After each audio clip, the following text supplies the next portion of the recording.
Cluiche Peile. Bhí Cluiche Peile ann dé bánaigh, idir buachlaíonn fróiste seo agus buachlaí bhaile an tobair. Bhí sé gealta dom le fada go ligfhí ann mé. Dag mar an teach, mé féin agus maithir, chomh luath agus bhí an duine ite againn, agus ní raibh sé a chodóchlog nuair a freisin park na himmartha. Ach dá luaithe a bhí mar ann, hí na céalta ann roing. Meach a misise riamh irid líní cruinithe le chéile in éon áit amháin. Tháinig an dá iarrainn amach ar an barc ar a trí a chlog. Chuir na daoine liú suas.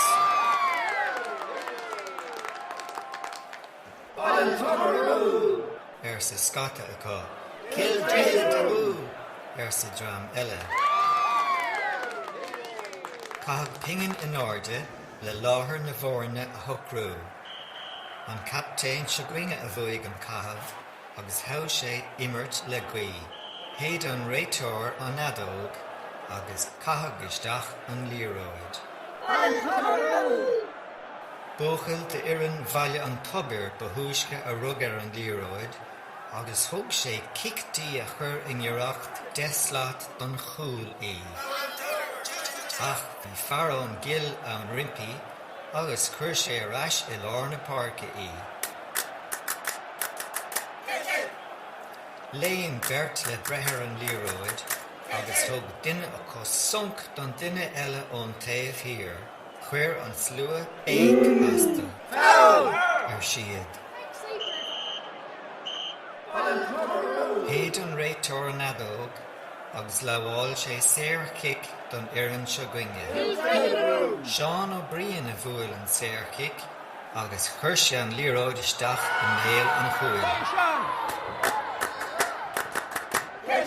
Chuir an slua gar fulta suas. Bhí mé féin I béice cuma le cách agus bhí maithir ag caitheamh a hata san air. Lean an cluiche mar sin go raibh an chéad leat istigh. Bhí sus ag an lucht imrithe an sin agus dearm leat go raibh gá leis. I gceann denó méad thosaigh an cluiche arís. Níor bhada gur chur foireann an tobair cuailín amach. Ach má chuir, ghearr gur chur foireann na cille cúil amach. Bhí an imirt bhagnaí ba dhéana sa darla agus ba mhinic an adó gá séide. Dhá chúil a bhí ag foireann na cille I méar na dála agus gan ag an bhuireann eile ach ceithre chúilín.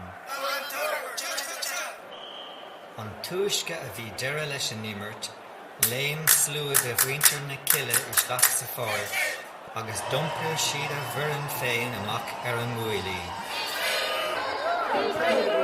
Tá a cluiche a bhí ann. Tá píochán ar mo chlór ó shin.